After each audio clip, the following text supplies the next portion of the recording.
Manchester United have just made a decision that's going to light a fire inside and outside Old Trafford. And the most curious part is that on the outside it looks like just a stalled negotiation. But on the inside it smells like urgency, and like a club trying to shut a door before anyone looks into the room. Because the story starts with a detail many people ignore: Marcus Rashford has become a complete package for Barcelona.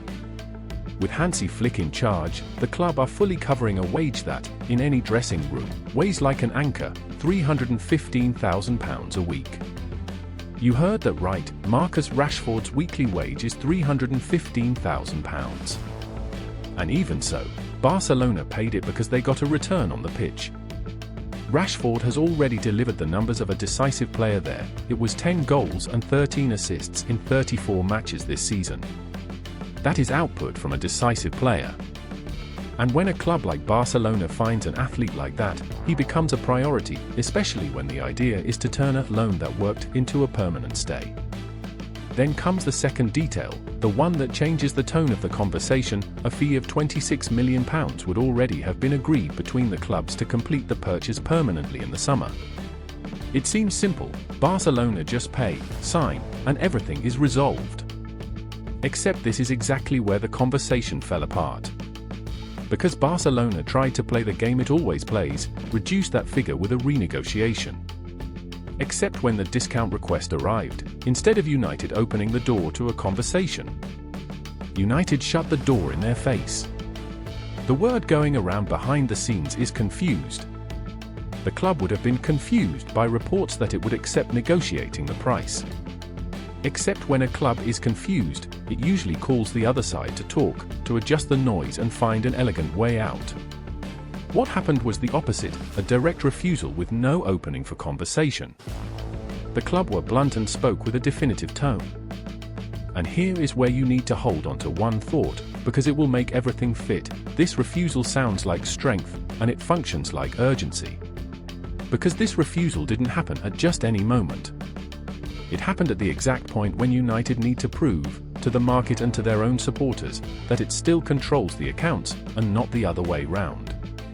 But urgency for what? Because at the same time that Barcelona tries to reduce pennies on a deal, Manchester United are staring at a wall in the accounts. The club missed out on European competitions last season, since it finished in the lower half of the Premier League and still lost a Europa League final to Tottenham, a result that took away the Champions League ticket. And when the Champions League goes away, a figure appears like a ghost on the table: around £100 million in revenue that stops existing. Now add that to a context in which United's total debt is estimated at around £1.29 billion. And we still need to add sponsorship fines and add a payment of £10 million linked to former coach Ruben Amorim. And notice how the story of not renegotiating £26 million takes on another colour. This stops being pride. This becomes a need for cash, risk control, and above all an internal message: we need that money to arrive in full.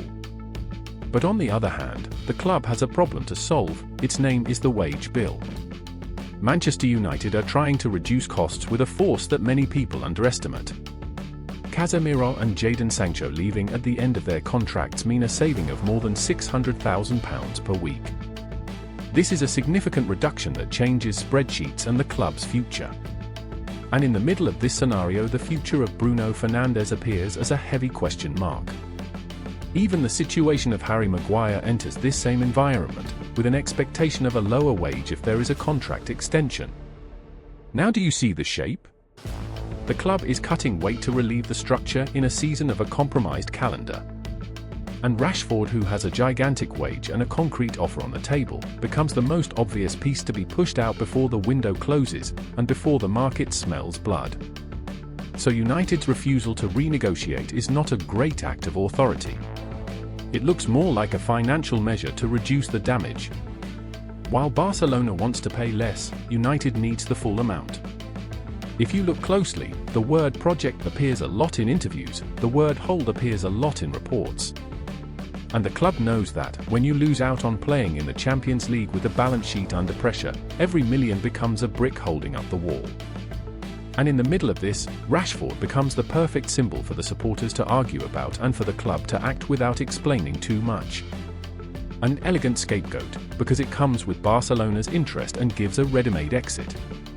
Now I'll ask you a question that changes the way you see it. If Barcelona are happy with Rashford, if the player delivers, if the wage is being paid in full there, why does United treat this negotiation like something that needs to be closed quickly and without a discount? The answer lives in the place where no club likes you to look. Money will always pressure decisions more than the needs on the pitch. And that is why this story goes far beyond Rashford. It talks about what United are willing to sacrifice to breathe. Now tell me, does this stance from United seem fair to the player? Does it seem like a strategic decision, or an emergency decision? Write in the comments what you think and share, because this saga will still reveal more things when the summer window truly opens.